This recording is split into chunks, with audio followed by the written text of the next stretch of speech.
এইটা আজকের প্রথমে। আর অন্যান্য বিষয় যেটা হয়েছে যে আজকে ক্যাবিনেটের তরফ জুলাইয়ের মে জুলাই যে ডিসিশন হয়েছে ক্যাবিনেটের, সেটার উপর আজকে একটা আপডেট দেওয়া হয়েছে। এখানে বলা হয়েছে যে উপদেষ্টা পরিষদ 8ই অগাস্ট 2024 থেকে 31শে জুলাই 2025-এ মোট 41টা মিটিং করেন। সিদ্ধান্ত গ্রহণ এবং বাস্তবায়ন 8ই অগাস্ট 2024 থেকে 31শে জুলাই 2025 পর্যন্ত 315টি সিদ্ধান্ত নেন, এটা কাউন্সিল অফ অ্যাডভাইজার বা ক্যাবিনেট। তার মধ্যে বাস্তবায়িত হয়েছে 247টি এবং এর মধ্যে শতকরা হার হচ্ছে 78.41। এটা ক্যাবিনেট সেক্রেটারির মিটিংয়ে বলেছেন। এটা হচ্ছে যে কোনো গভর্নমেন্টের স্বাধীনতার পরে যে কোনো গভর্নমেন্টের জন্য এটা একটা রেকর্ড, এই বাস্তবায়নের রেকর্ড। আর বাস্তবায়নের দিন আছে 68টি, যেটা শতকরা হার হচ্ছে 21.59। অধ্যাদেশ প্রণয়ন হয়েছে 56টি, প্রক্রিয়াধীন অধ্যাদেশ আছে 10টি। মানে উপদেষ্টা পরিষদ বৈঠকে চূড়ান্তভাবে অনুমোদনের পর মন্ত্রণালয় বিভাগে প্রক্রিয়াধীন আছে হলো 10টি। নীতি, নীতিমালা, কর্মকৌশল, কর্মপরিকল্পনা অনুমোদন হয়েছে 6টি। দ্বিপাক্ষিক ও আন্তর্জাতিক চুক্তি, প্রোটোকল অনুমোদন, অনুসমর্থন, এর মধ্যে 10টি স্বাক্ষরিত অনুসমর্থন হয়েছে এবং 13টি বাস্তবায়ন রয়েছে। এটার সংখ্যা হলো মোট 23টি। উপদেষ্টা পরিষদের জন্য সারসংক্ষেপ উপস্থাপন হয়েছে 194টি।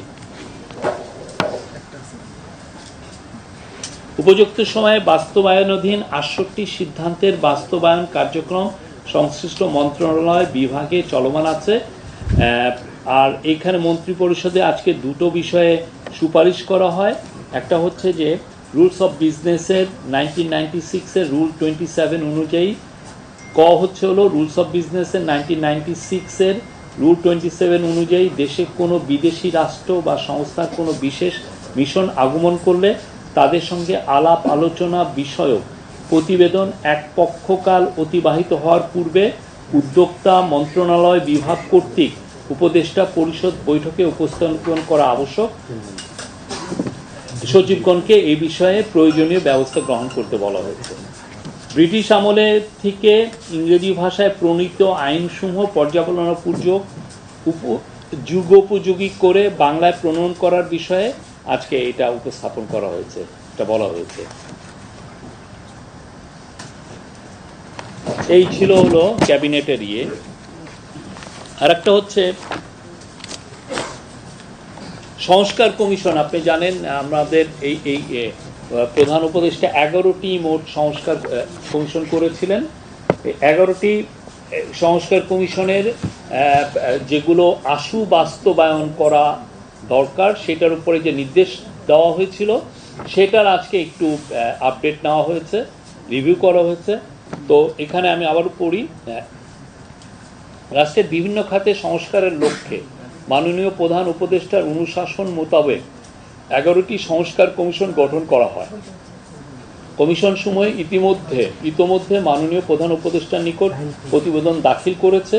মাননীয় প্রধান উপদেষ্টার নির্দেশনা মোতাবেক নির্বাচন ব্যবস্থা সংস্কার কমিশন, পুলিশ সংস্কার কমিশন, বিচার বিভাগ সংস্কার কমিশন, দুর্নীতি দমন কমিশন সংস্কার কমিশন এবং জনপ্রশাসন সংস্কার কমিশন কর্তৃক প্রস্তাবিত সুপারিশের মধ্য থেকে মাননীয় আইন উপদেষ্টা 121টি সুপারিশ আশু বাস্তবায়নযোগ্য মর্মে চিহ্নিত করে মন্ত্রী পরিষদের বিভাগে প্রেরণ করেন। আজকে সেটার একটা আপডেট হয়েছে। এই আপডেটে আমরা দেখছি হচ্ছে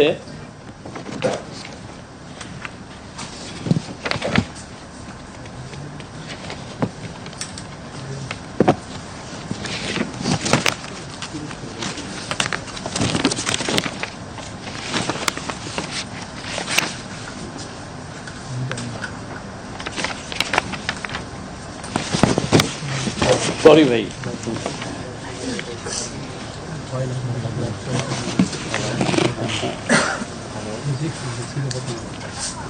তার মধ্যে 16টি অলরেডি বাস্তবায়ন হয়েছে।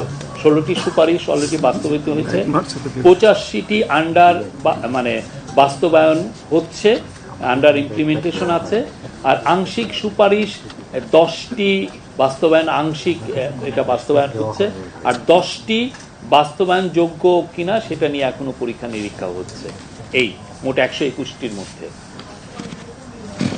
এগুলো মিনিস্ট্রিগুলো, আপনারা এই মিনিস্ট্রিগুলো এটা আমি পরে আপনাদেরকে বলতে পারবো। হ্যাঁ, এর উপর বাস্তবায়িত সুপারিশের এটাই আমি পেয়েছি, অন্যান্যগুলো আমার মনে হয় আপনাদেরকে নেই। হ্যাঁ,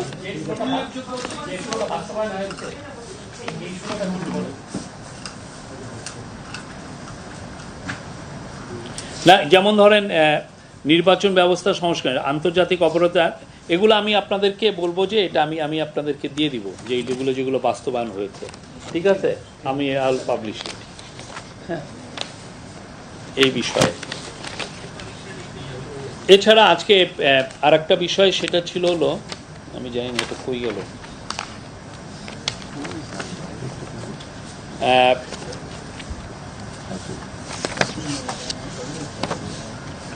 গাজীপুর ডিজিটাল ইউনিভার্সিটি আপনি জানেন, এটা আগের গভর্নমেন্ট এটার নাম দিয়েছিলেন। এটা এরপরে এইটার নতুন এইটার নাম যাতে চেঞ্জ করা হয় এটা নিয়ে এক ধরনের